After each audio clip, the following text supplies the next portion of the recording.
शिवशंभो सर्वांना. आज बनवल्या मी लाटून भाकऱ्या. यासाठी व्हिडिओ शेवटपर्यंत नक्की बघा. त्याआधी उद्याच्या भाजीची तयारी म्हणून फ्लावर नीट करायला घेतले. मी असं तोंड वाकडं करत आहे कारण मला फ्लावर नकोसं वाटतं, कारण त्यात आळ्या असतात. पण आता नवरोबाने आणलंय म्हटल्यानंतर भाजी तर बनवावीच लागेल ना. मग फ्लावर नीट केला आणि मला माझ्या डोळ्यांवर विश्वास नसल्यामुळे मी असं काहीसं करत होते.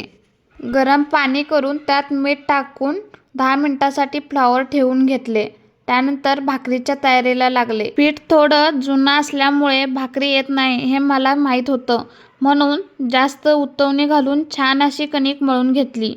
कणिक मळताना जास्त घट्टही मळू नये आणि जास्त पातळही मळू नये. मी आज मोबाईलवर एक रील बघितली होती, ती म्हणजे लाटून भाकरी खूप छान होतात.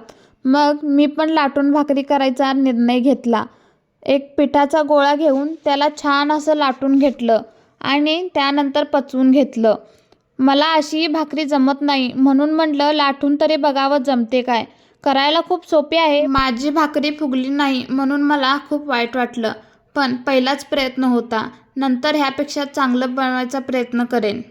व्हिडिओ आवडल्यास लाईक, शेअर आणि सबस्क्राईब करा. भेटूया नेक्स्ट ब्लॉगमध्ये. बाय.